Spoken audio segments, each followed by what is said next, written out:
Today, we're going to be having a little conversation about building our village. Yes, we are. Yes. So welcome, everybody, to the Life Coach Zach podcast. I have a very special guest for you all today. I have Florence Ann Romono, who is the author of Build Your Village, a guide to finding joy and community in every stage of life. Florence, how you doing today? I'm so excited to be here. Thank you so much for having me. Awesome. Yeah, no, I'm super happy to have you here as well. To all the people that are watching on YouTube, I have a copy of Build Your Village in my hands. It just came out on February 21st Yeah. of here. Very, very interesting book. Haven't gotten the chance to get through all of it, but I'm so grateful to have you on the podcast so you can elaborate more on what it means to build your own village. So tell us a little bit about yourself, about your credentials and what you do and what the book's about. So for 15 years, it feels like a lifetime ago, I was a nanny, and I got to be a part of many different families and see how the dynamics of families worked. Wrote a book called Nanny and Me that helped children understand the transition of being cared for by their parents to being cared for by a nanny or caretaker. And that kind of started my platform for childcare and village advocacy. And then COVID hit. And I looked around and thought, gosh, on a global level, we all know what it feels like to lose our people, to lose our community. And then I started to hear people say, well, it takes a village, it takes a village. And they only were associating that with people who had children. And I thought, well, that's so unfair. What about people who don't have kids? Don't they deserve a village too? So I started writing my book, Build Your Village, during COVID, because I wanted everyone to feel like a village was something they deserved to have and that they could have. And that I was going to give them directions to that village and a phone number to call. Bye. Amazing. Awesome. So I'm looking through the table of contents here, and it seems like there's different types of villagers. There's the accepting villager, the dependable villager, the cheerleader villager, the communicator villager, the organizer villager, and the healer villager. Can you tell us a little bit more about the different types of villagers and what that means? Well, I wanted people to be able to have something tangible. You know, we've all read those books where you're like, I'm not going to do any of that. That's way too difficult. And so I wanted people to feel like this wasn't such a heavy lift. And in life, it kind of feels like we're casting a play or casting a movie when we're looking at our friendships. You know, what role do these people play in our lives? So I created 6 villagers so you could figure out, well, who am I as a villager? And also, who do I need in my village? So let's look at those 6. Accepting. That's the person that you're going to probably cast first. That's the non-judgmental one that you're going to go to. Think of someone that you're going to reveal a secret to or confide in. Then you have the dependable villager. It's your emergency contact, the one that you're going to call if you're stuck in a ditch somewhere, someone that actually answers their phone, Zach. I don't think anyone does that anymore, but I am one of those people that still does. Then you have the cheerleader. That is your hype person who is going to be there with you during a life transition. The communicator is the one that's going to be able to, on a stove, picture a stove, they're going to be able to not turn up the heat in your life. They're going to put the lid on things. They're going to be able to kind of bring that peace to you. Then the organizer is someone you're going to delegate to and feel like you can have peace of mind, allowing that person to be able to do things for you, get them done, declutter both your home and your heart, as I would always say. And your healer, that is someone who does simply make you feel better. And that is also not a person to look at as they're going to fix all my problems. That's someone that's going to walk next to you through it, whatever it is in life. Yeah. Interesting. So let me ask you this question. So it seems like it's important to ask for help. A lot of people don't have the humility, or maybe they just have too much pride to ask for help. What do you tell those people? Because obviously it's a common theme in this that, hey, there is a village around you that wants you to succeed. They're there. Use them as a resource. But some people tend to get in their own way. Can you tell us more about that? Can you elaborate on having the humility or putting your pride aside? Yeah. I feel like people don't want to ask for help because they're worried about the reciprocal factor. They're worried about, if I am going to need something from someone, when am I going to be able to repay that kindness?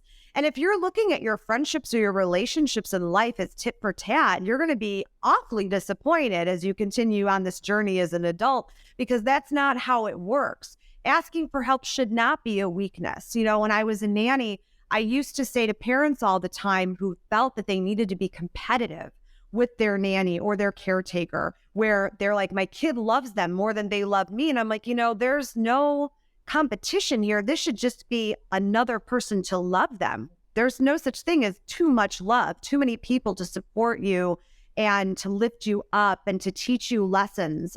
Everyone should be a teacher in our life in some sort of way. But if you don't ask for help, you don't ask for what you need, then you are going to ultimately end up consistently disappointed. People can't be mind readers, and we expect people to all the time know what we need without asking for it. 100%. You know, I find that to be really relatable as an entrepreneur I've been selling real estate now for almost 8 years. I could not have done half of what I've done without people helping me out, whether it's people working on my website, whether it's people helping me get contracts signed, whether it's people who are helping me with my marketing, people that are helping me just get things filed away, compliance this, compliance that. And there are so many other areas of my life where I have asked for help. And not only is help great because it helps you accomplish what you want to accomplish, but you can also learn a lot from people that are helping you. Right. Because people can teach you different ways to get things done. Right. Absolutely. And isn't that the point? As I always say, that life is kind of like a mosaic. You take a little bit of this person, a little bit of that person, and it's kind of this mosaic inside of you that you go back into and you think, okay, you know what? I really like how that person handled that. I really like how that person talked to that person. I like how that person made me feel. I want to learn something about that. I want to be able to make that a part of who I am. And that's what the 6 villagers really are about, is being able to look at yourself and identify, where are my strengths, and also where do I want to improve? Maybe I want to be a better healer villager. Maybe I want to be more dependable. And maybe that's something I'm going to work on this year, instead of say, you know, January 1st, I'm going to lose 10 pounds this year, and that's going to be what I do. Maybe you're going to say, I'm going to really work on being a better healer villager, because I feel like that's within my grasp, and that would be a really great use of my time and energy, and be a great ripple effect of empathy in this world. Yeah. You know, when I think of the word village, it makes me think of the word community, like tribe, support group. And there's so many different free support groups out there. You don't have to join an expensive mastermind. You don't have to try hard to find a group of people that have the same common interests as you. And I recently started my own, I'm in the process of building my village. It's so ironic that, I've been taking a lot of the steps that are in this book without reading this book yet. But I know once I complete this book, it's going to help me gain even more clarity on how I can build my village. But back to the story of, I started to reach out to a lot of my friends that are attorneys or doctors or realtors or financial advisors, and they didn't know each other. But I brought them all in a room on a Zoom call recently, 3 months ago. And I said, hey guys, I brought you guys all here for a reason, because you guys are all hustlers. You guys are all beasts. You guys are all family men. You guys are all honest, have integrity. And those are the people that I want to surround myself with. And long story short, we've now been doing this meeting once a month. It's a private, exclusive group with just my friends. None of them knew each other. Some people are battling anxiety. Some people are battling addiction. Some people are battling their relationship with money. Other people are having some familial issues, whatever it may be. But after we get off these calls, all of them texted me individually and were telling me basically how powerful the conversation was and how transformational it was. And we're holding each other accountable every single month, and we make commitments to each other. And long story short, I feel like that is a very specific instance and example of how I relate building my village to my life. So do you have any advice for people who, maybe they don't have any support, maybe they don't know where to turn? Obviously reading the book would be great. And to all those people out there that are listening, you can get the book on Amazon. It's called Build Your Village by Florence Ann Romono. Do you have any advice for them on where they should turn first to start building their village? Look at the low-hanging fruit in your life. Again, like I said, we don't want to read a book that you feel like this is way too heavy a lift. You probably have a lot of these villagers already in your life. And I want to also challenge you to think about it this way. Maybe you have these people, but they're in the wrong seats. They're in the wrong roles at the table. Maybe you're depending on someone that you shouldn't be. Maybe they're more the communicator and you're not playing to their strengths. Do that evaluation in your life and accepting people for who they are, not who you want them to be. and not where you want them to be either in your life or in their life. And then beyond that, philanthropy is really important to me. I have to say, anytime I have felt disconnected or not part of a community, I've always looked at what makes my heart beat. And then I look outside of myself. God, we all should be looking outside of ourselves and figure out where can I be of service. And then hopefully you join an organization that is like-minded or has similar values to you, and you start meeting people that are going to align with you. And that is a way to start building your village in a small way that also is going to feed you and nourish you. Love that. Love that. We can't do it alone. No, why should we? No. Jeff Bezos didn't do it alone. Oprah Winfrey didn't do it alone. Right. Like these elites, these high performance people that people think are godly, and don't get me wrong, Jeff Bezos and Oprah Winfrey are pretty close to that. They did not do it alone. And one thing that I see in your book that I really, really like is at the end of every single chapter, you have action steps. Yes. And I'm going through chapter 7 right now. And at the end of chapter 7, one of the action steps, and I'm going to read it to you, and obviously you know what it says because you wrote this. It says, each day for 1 week, contact a different person you haven't spoken to in a while. Simply check in and ask them how they are doing. Reaching out is the first step to communicating. And that really resonates with me because over the last couple years, I've made it a point to be consciously intentional about calling people I haven't spoken to in a while. Because over the years, listen, we all know it. Every single person that's listening, whether you're on Spotify, Audible, Apple Podcasts, don't forget to leave a review. If you guys are listening out there, everyone loses touch with their friends from college. Everyone loses touch with their cousins or their aunt or another family member because we're busy. We have kids, we have jobs, we got to go to the bathroom and cook dinner, right? So we have a lot of time to do these things. And the phone works both ways. But regardless of the phone working both ways, regardless of how you feel about someone not reaching out to you, sometimes you just got to step up, pick up the phone and hit call. So I did that for the last 3 years. I haven't been good about it the recent months, but I started calling fraternity brothers of mine that I haven't spoken to in years. Amazing. And, I wasn't calling to sell them anything. I wasn't calling, for any hidden agenda. It was, hey, Tabo. His name was Tabo. Hey, Tabo. And Tabo, if you're listening, you're probably not. If you're listening, I hope you're doing well. Hey, Tabo, how are you? Haven't heard from you in a while. Right. And just be inside. Let him talk. And just get to know what's going on in his life. And people really appreciate that, right? I love that you do this and have made an intentional choice about it. One thing I do as well, I'll pick up the phone. I always say to myself, if you're in the car, Florence Ann, dial that number. You've got this time in the car. As much as I'd like to have my own concert and sing, sometimes that's okay too. That's self-care. But I need to make that phone call. And I do that. But the other thing I do too is that I leave the text threads open on my phone.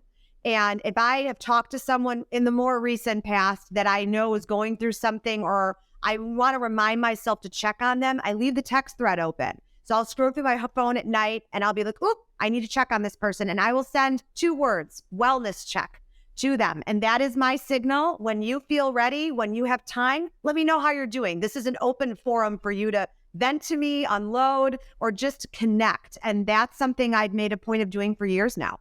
Yeah, amazing. So if you had to categorize this book, and I'm sure it's categorized and subcategorized and sub-categorized on Amazon, right? If you had to categorize this book, what subcategory would you put it in? Well, the easy answer is friendship, but the category I like is personal growth. Yes.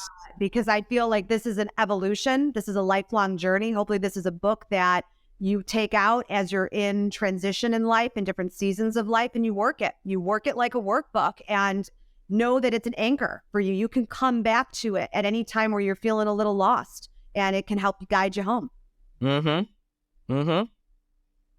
This seems like a very, very interesting book. I can't wait to go through it.